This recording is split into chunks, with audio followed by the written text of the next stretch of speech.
Alléluia. Alléluia. Gloire à Dieu. Alléluia. Gloire à Dieu. Merci Seigneur. Merci Jésus. Alléluia. Merci. Gloire à Dieu. Ce matin, mes bien-aimés, nous allons partager la parole. Sortez les Bibles ou les autres supports avec nous. Amen. Donc nous bénissons le Seigneur, nous sommes dans la joie. Alléluia. Gloire à Dieu. Et le message de ce matin va porter sur l'adoration. Amen. Gloire à Dieu. Parce que nous sommes les enfants de Dieu. Nous devons savoir comment adorer Dieu en esprit et en vérité. Alléluia. Alléluia. Est-ce qu'il y a quelqu'un qui veut adorer Dieu véritablement ce matin? Est-ce qu'il y a quelqu'un qui veut se connaître comment toucher le cœur même de Dieu ce matin? Amen. Gloire à Dieu. Et au cours de ce message, mes bien-aimés, nous allons toucher plusieurs points très importants. Gloire à Dieu. Ce message va nous permettre de comprendre l'adoration. Ce qu'est l'adoration véritablement. Elle va nous permettre également de connaître les fondements bibliques de l'adoration. Nous aurons l'occasion de faire la différence entre l'adoration et la louange. Nous verrons également les implications d'une véritable adoration.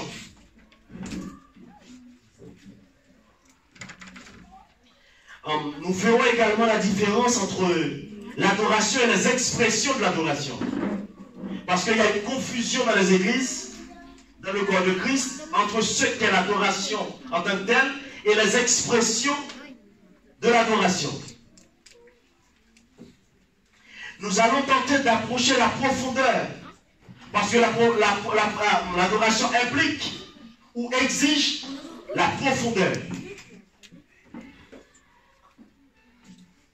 Nous verrons également les principes bibliques, parce qu'il y a des principes. Si vous voulez devenir un vrai adorateur, il y a des principes spirituels que vous devez connaître et appliquer dans votre vie. Amen. Amen. Gloire à Dieu.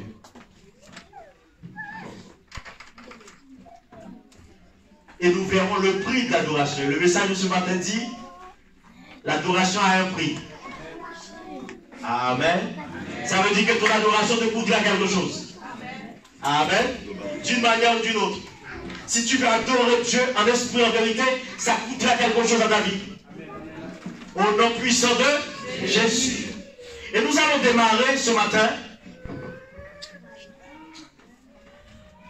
dans Genèse chapitre 22.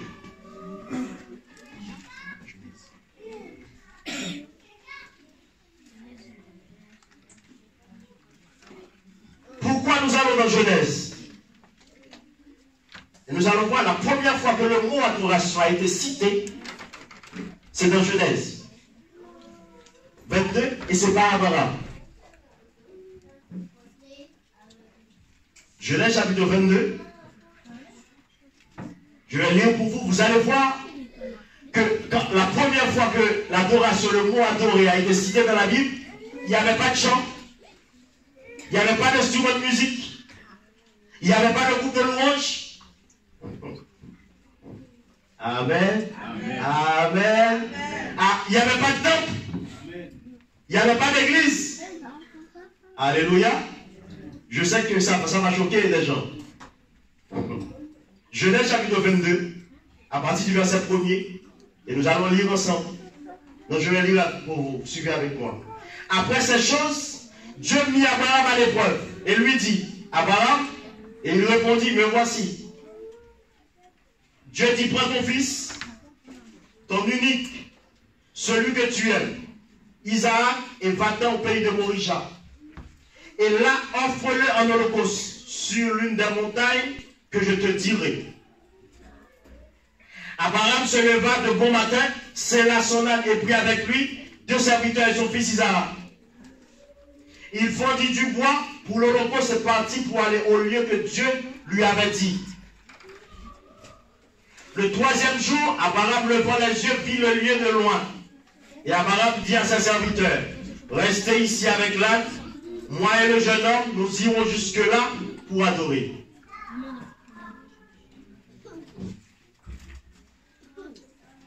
Et nous reviendrons auprès. La première fois que le mot adorer a été utilisé dans la Bible, il y avait un homme, son sacrifice et son rendez-vous avec Dieu. L'adoration, c'est le rendez-vous que tu as avec Dieu. C'est le rendez-vous de ta vie avec Dieu.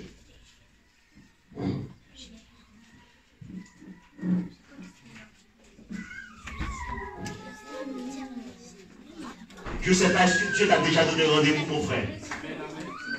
Est-ce que tu as déjà donné un rendez-vous à ta famille? Abraham est tout seul, avec son sacrifice, sur la montagne, au lieu de rendez-vous avec, et il est là pour faire quoi? Pour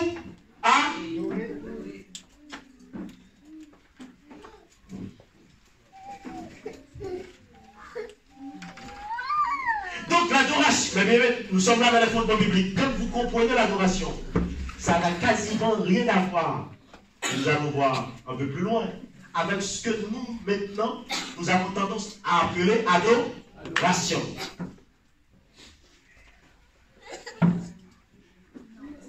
Et là, Abraham, je vais continuer avec l'histoire. Abraham prit le bois pour l'holocauste, le chargea sur son fils Isaac et porta dans sa main son fils.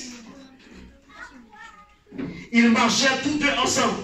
Alors Isaac parla à Abraham, son père, dit, mon père, Abraham, son père, il répondit, mais voici mon fils. Isaac reprit, voici le feu et le bois.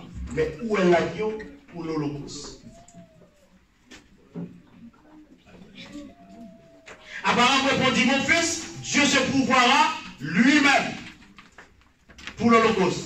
Ils marchèrent tous deux ensemble.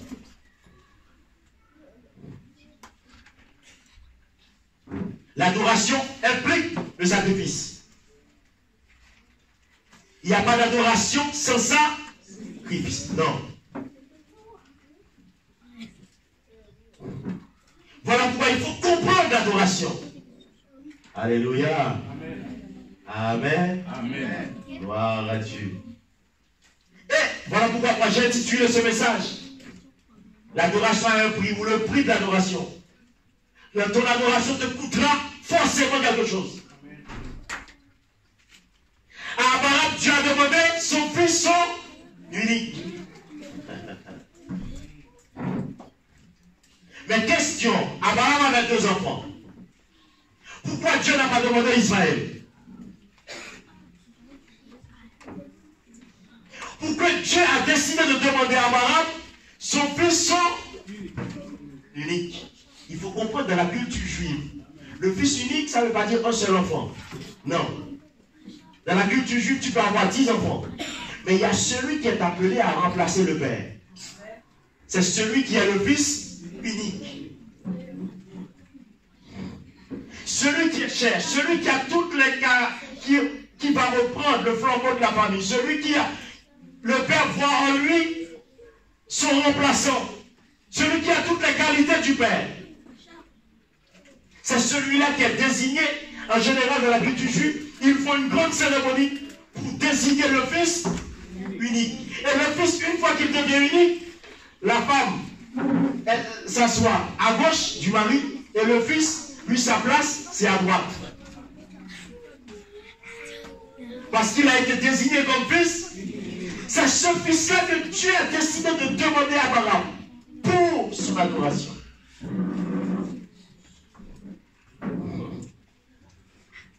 Alléluia. Voilà pourquoi tu dois comprendre, mon frère. Si tu veux devenir un vrai adorateur, ça va te coûter quelque chose. Dieu te demandera forcément quelque chose. Je ne sais pas. Je ne peux pas te dire, voilà la chose que Dieu va te demander. Non. Mais je sais que Dieu a demandé à Abraham ce qu'Abraham avait le plus cher. Je vais aller encore plus loin pour comprendre le fils unique. Quand Dieu te demande ton fils unique, c'est comme si Dieu te demandait ta propre vie. Le fils, amen. Et c'est là que vous allez comprendre que Jésus, pourquoi dans Jean 3,16 la Bible dit, car Dieu a tant aimé le monde qu'il a donné son fils Mais question, dans la Bible, quand vous lisez la Genèse, la Bible parle d'un fils de Dieu. Dieu n'a pas un seul fils. Quand vous lisez l'histoire, quand la déchéance est arrivée, les anges sont venus. La Bible les appelle des hommes, les fils de Dieu. Ils sont venus sur la terre prendre des femmes. Mais la Bible dit que Dieu a donné son fils. Donc le fils unique représente l'homme lui-même, la personne elle-même.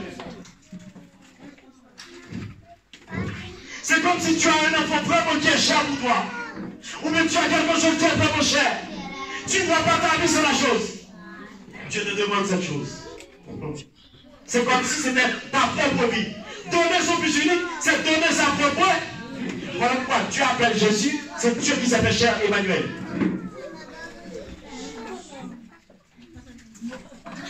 Alléluia.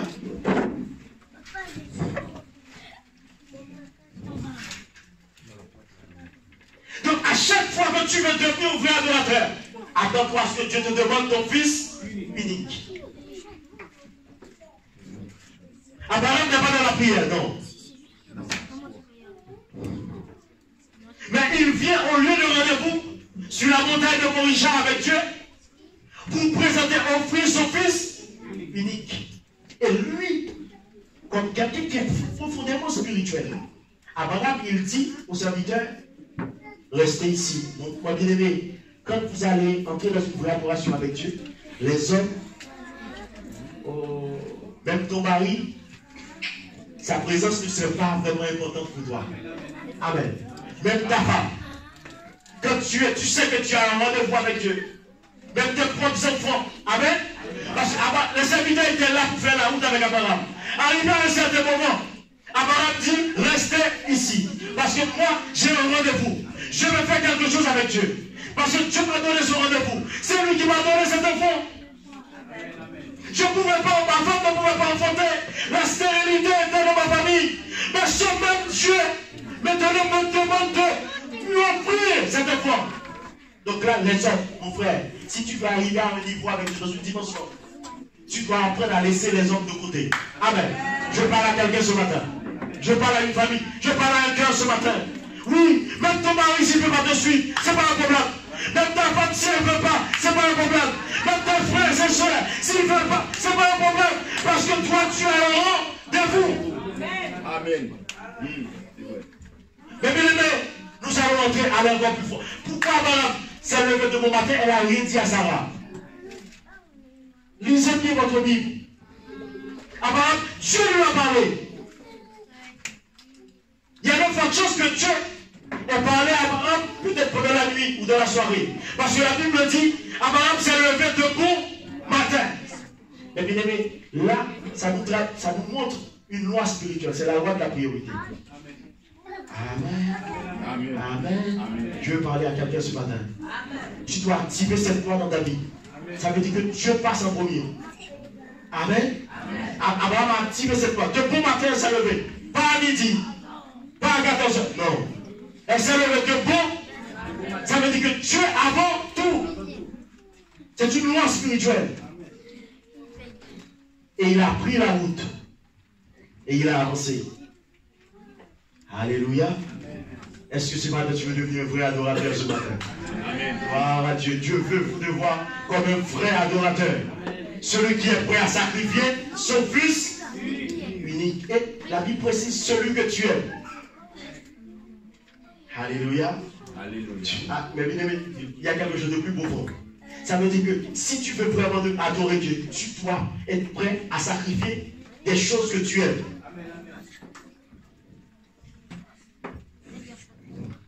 Pour devenir un vrai adorateur. Nous avançons, mes bien-aimés. Alléluia. Amen. Gloire à Dieu. Avançons avec le Seigneur. Donc, mes bien-aimés, nous pouvons dire que l'adoration, c'est plus qu'un rang de culte. C'est plus que chanter.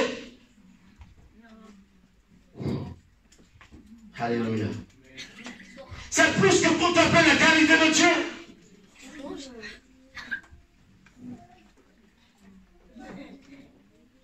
C'est plus que l'expression de notre amour pour Dieu. Non.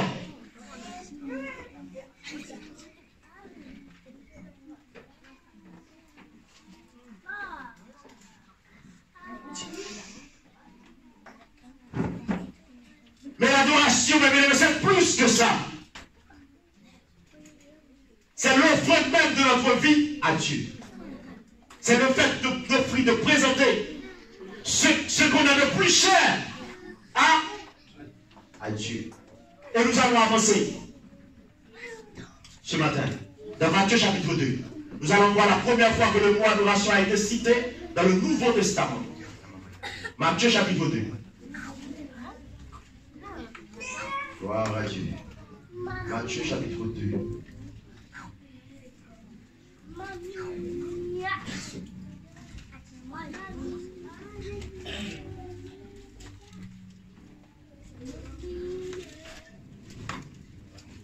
Matthieu chapitre 2. Alléluia.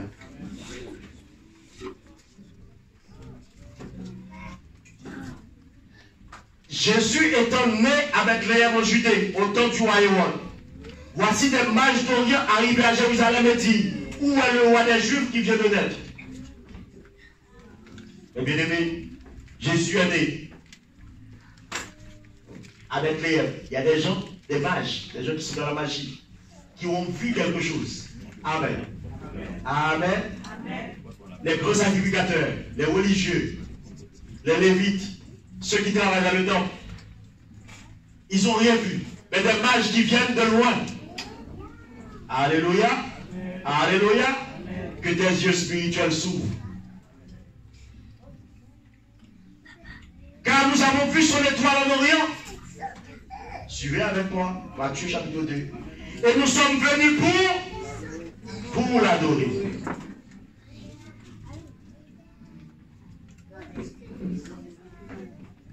Le roi Hérode a appris cela, fut troublé.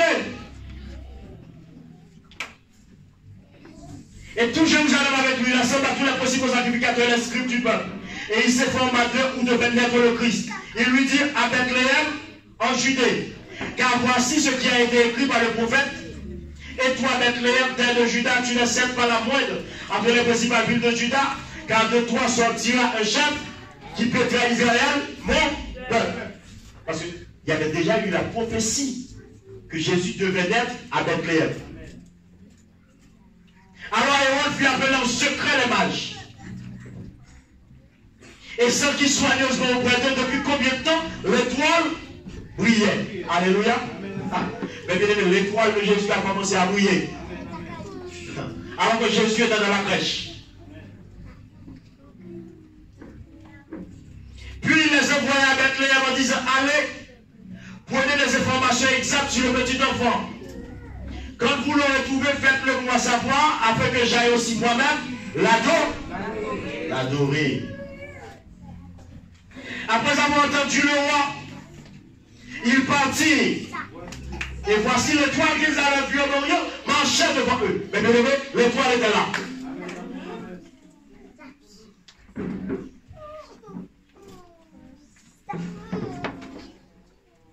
Jusqu'à ce qu'elle est arrivé au-dessus du lieu où était le petit enfant, l'étoile s'arrêta.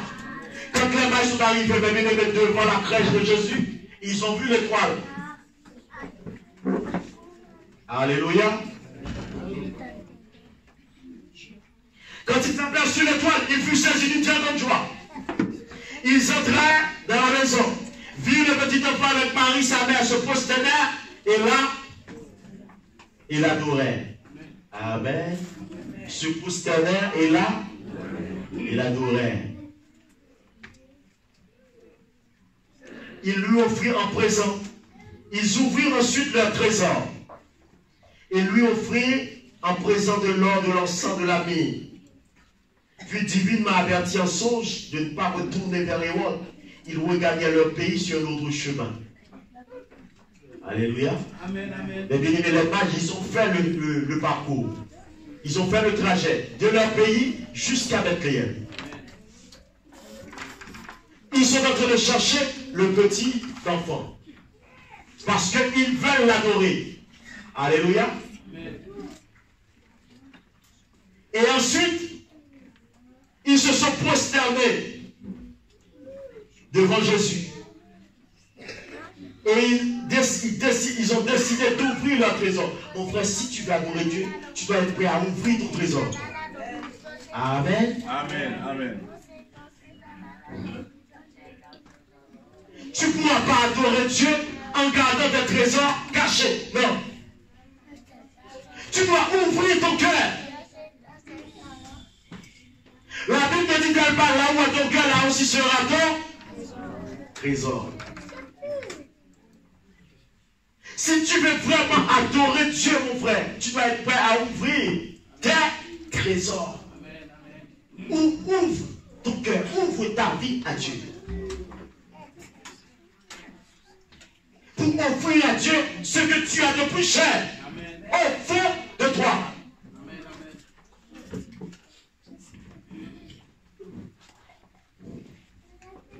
Parce qu'en général, les trésors sont cachés. On ne fait pas les trésors à tout le monde.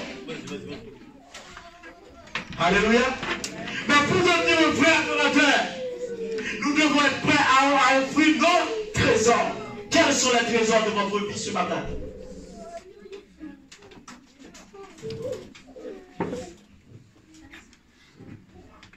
Tu te prosternes devant Dieu. Tu veux l'adorer, mon frère. Mais je t'invite à aller à une autre dimension. Maintenant, ouvre les trésors de ta vie. Alléluia. Oui. Je ne sais pas ce que tu as au plus profond de toi. Amen. Mais offre-le à Dieu.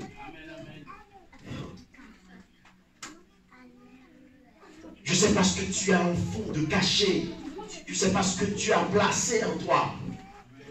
Amen. Mais mon frère, ma soeur, ouvre ces choses à Dieu. Ne garde pas tes trésors. Tu ne pourras jamais adorer Dieu véritablement si tes trésors ne sont pas ouverts. Alléluia. Alléluia. Amen. Oui, mais regarde dans ta vie. Quels sont les trésors que tu as? Amen. Amen. Regarde, oui, ce que Dieu t'a déjà donné au fond de toi. Ouvre ça. Pour pouvoir adorer Dieu. Gloire à Dieu. Et maintenant, ils sont venus, mes bien-aimés, ils ont donné tous. La Bible dit, ils ont donné de l'or, de l'encens. C'est ce qu'ils avaient comme trésor. Alléluia. Ça se fait que moi, je n'ai pas de l'or. Mais je peux ouvrir mon cœur à Dieu ce matin. Amen. Amen. Je peux ouvrir mes talents à Dieu ce matin. Alléluia. Amen. Je peux présenter à Dieu dans une prière d'adoration toutes les capacités que Dieu m'a déjà données. Au nom puissant de Jésus.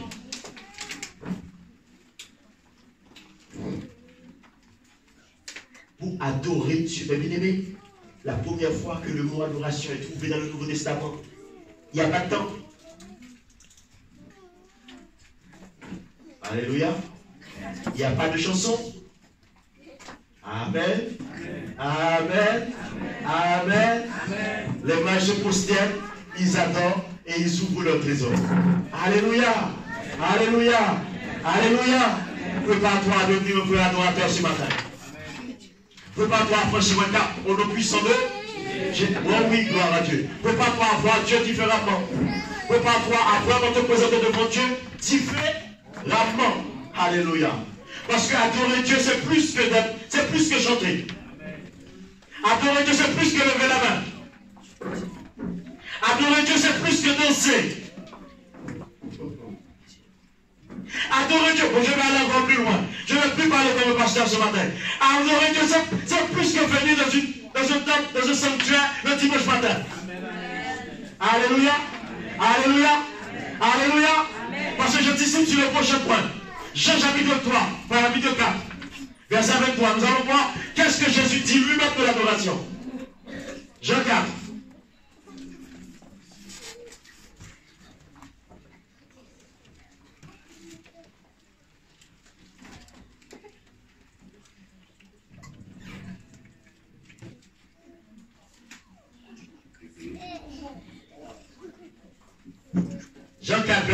Jean 4, verset 13. Jésus dit à la femme, quiconque boit de cette eau aura encore soif. Mais celui qui boira de l'eau que je lui donnerai n'aura jamais soif. Et l'eau que je lui donnerai deviendra en lui une source d'eau qui jaillira jusque dans la vie éternelle. La femme lui dit, Seigneur, donne-moi cette eau, afin que je n'aie plus soif et que je ne vienne plus puiser ici. Va, lui dit Jésus, appelle ton mari et viens ici. La femme répondit, je n'ai pas de mari, point de mari. Jésus lui dit, tu as raison de dire, je n'ai point de mari, car tu as eu 7 maris et celui que tu as maintenant n'est pas ton mari. En cela, tu as dit vrai. Laissez-moi te dire, mon frère, ma soeur, le problème de cette femme, c'est d'elle est liée au mari. Elle avait déjà eu 5 maris. Le 6e n'était même pas à elle. Comme elle a demandé à Jésus de boire le cette eau, Jésus a commencé à faire en sorte que la vérité arrive dans sa vie. Le problème de Marie le matin, Marie le soir, chaque mois c'est un nouveau mari. Jésus voulait mettre fin, pardon. À cette... Amen, amen. Parce que quand tu fais une prière, attends-toi à être exaucé. Alléluia. Cette femme a dit, donne-moi à moi. Jésus lui a dit, viens avec ton mari. Jésus a résolu le problème de Marie en janvier, Marie en mars, notre mari en... Alléluia. Amen, amen, amen, amen, amen. Mais l'entends pas Jésus. C'est quand la vérité de Dieu vient dans ta vie, tu ne peux plus vivre comme avant. Amen.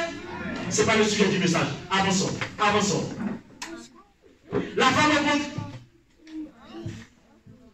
Car tu as... Seigneur, lui dit la femme, verset 19. Jean 4, 19. Je vois que tu es prophète.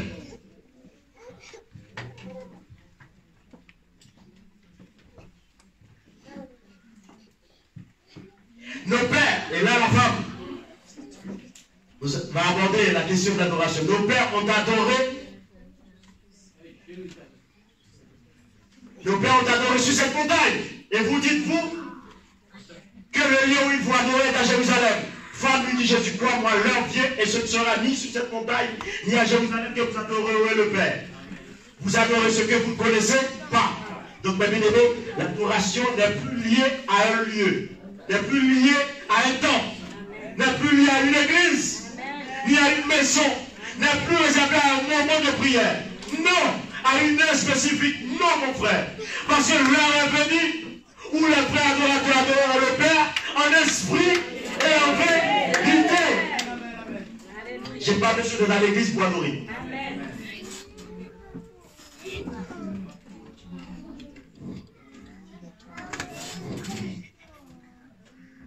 Alléluia. Je n'ai pas besoin d'être dans un culte, dans un moment d'adoration, de louange, pour être en adoration. Non.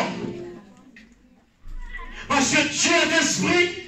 Il faut que ceux qui l'adorent en esprit et en vérité. Autrement dit, je ne peux même pas lever la main, mais je suis dans l'adoration. Je ne peux même pas chanter, mais je suis dans l'adoration, mon frère. Je ne chante pas.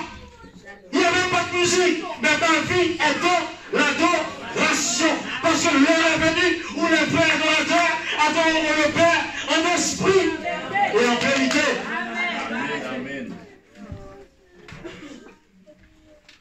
C'est plus lié à un lieu géographique, l'adoration. Non, ça c'était avant. Abraham a dû monter sur la montagne. Parce que Dieu lui avait donné le rendez-vous sur la montagne. Le peuple d'Israël avait l'habitude d'aller à Jérusalem dans le temple pour aller adorer Dieu. Mais Jésus est venu. Nous sommes de la nouvelle alliance. Maintenant je suis au nom de Dieu. À tous ceux qui l'ont reçu, à ceux qui croient en son nom, la parole leur a donné le pouvoir de devenir enfants. Et en tant qu'enfant de Dieu, je peux adorer Dieu le matin. Je peux me réveiller à 2 heures du matin. Je décide d'adorer Dieu. À tout moment. Et je vais aller encore plus loin. C'est même pas parce que je chante un cantique de louange qui me dit que je suis en adoration. Mon adoration, ça dépend de la vie que je mène. Amen. Ton adoration, c'est la valeur de ton adoration, c'est la valeur de ta vie avec Dieu. Ce qui va déterminer la qualité de ton adoration, c'est la vie que tu mènes devant Dieu, jour après jour. Alléluia. Parce que Dieu est esprit. Il faut que ceux qui l'adorent en esprit et en vérité.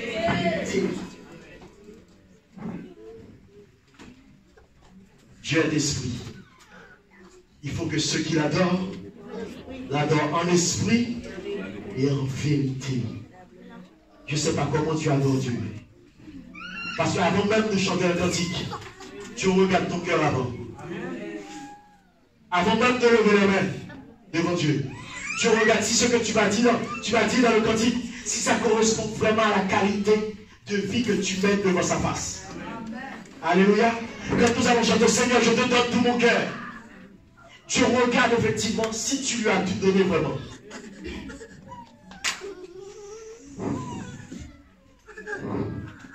Donc, autrement dit, dans l'adoration, Dieu voit ta vie avant les paroles. Dieu voit ta vie avant les gestes. Dieu regarde ton comportement, comment tu vis devant sa face avant les choses.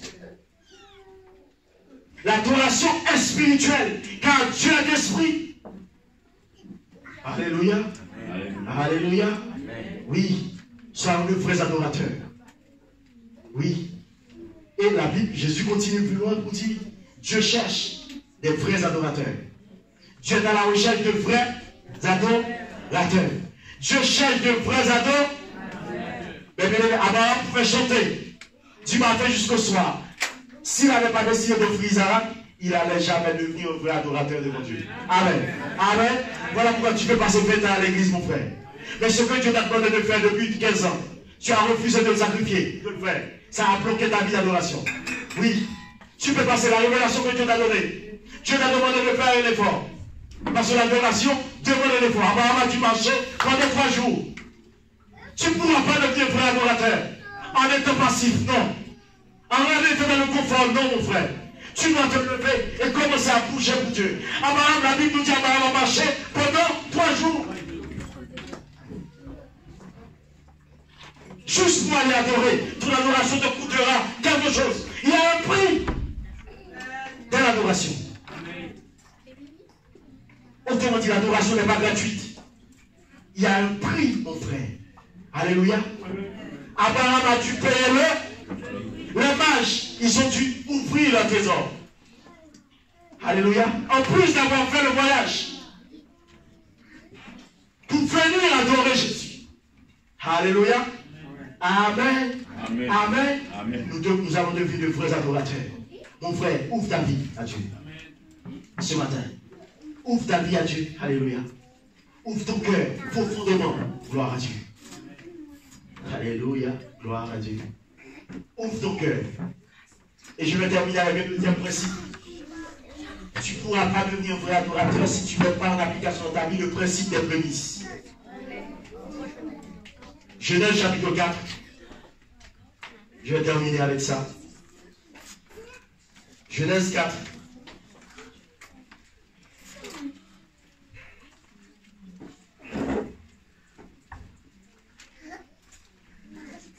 Je vais lire à partir du verset 1er. Suivez avec moi. Abraham connut Ève, sa femme. Elle conçut, enfanta Caïn. Et elle dit, j'ai formé un homme avec l'aide de l'Éternel. Elle affronta encore son frère Abel. Abel fut berger, Caïn fut laboureur. Au bout de quelque temps, Caïn fit à l'Éternel une offrande des fruits de la terre. Et Abel de son côté en prit une des premiers-nés de son troupeau et de leur graisse. L'Éternel porta un regard favorable sur Abel et sur son offrande. Mais il ne porta pas un regard favorable sur Caïn et sur son offrande. Je m'arrête là. Ce qui m'intéresse, mes bien-aimés, dans ce texte, c'est la différence entre les deux offrandes. Caïn a offert une offrande des fruits de la terre. C'est bien. Mais la Bible nous dit que Abel a offert des premiers-nés. Amen. Alors ça veut dire que Abel a appliqué le principe des prémices. Le fait d'offrir les premières choses à Dieu. Alléluia. Les premières minutes de la journée.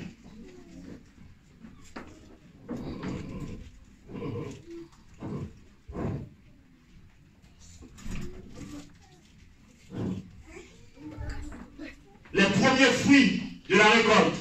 C'est ça les prémices.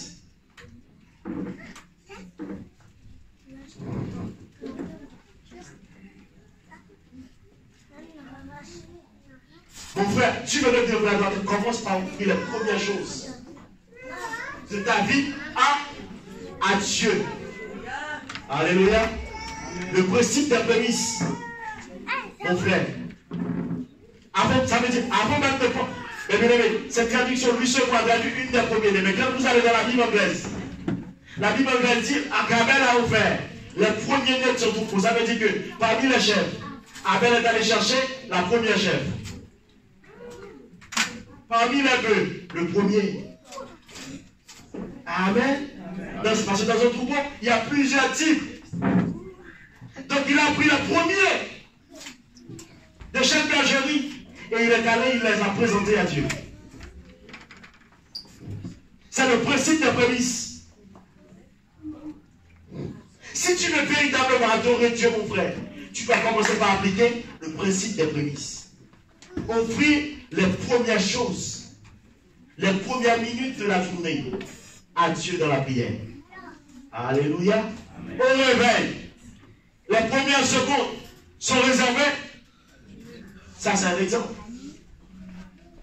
Les prémices de chaque journée, tu dois les réserver à Dieu.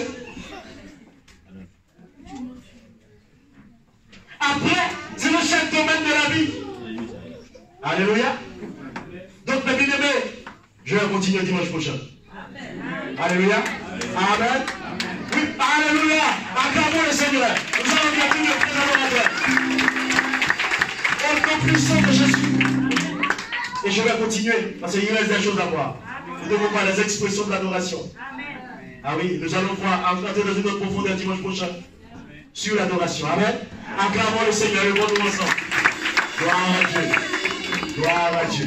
Alléluia. Merci Saint-Esprit.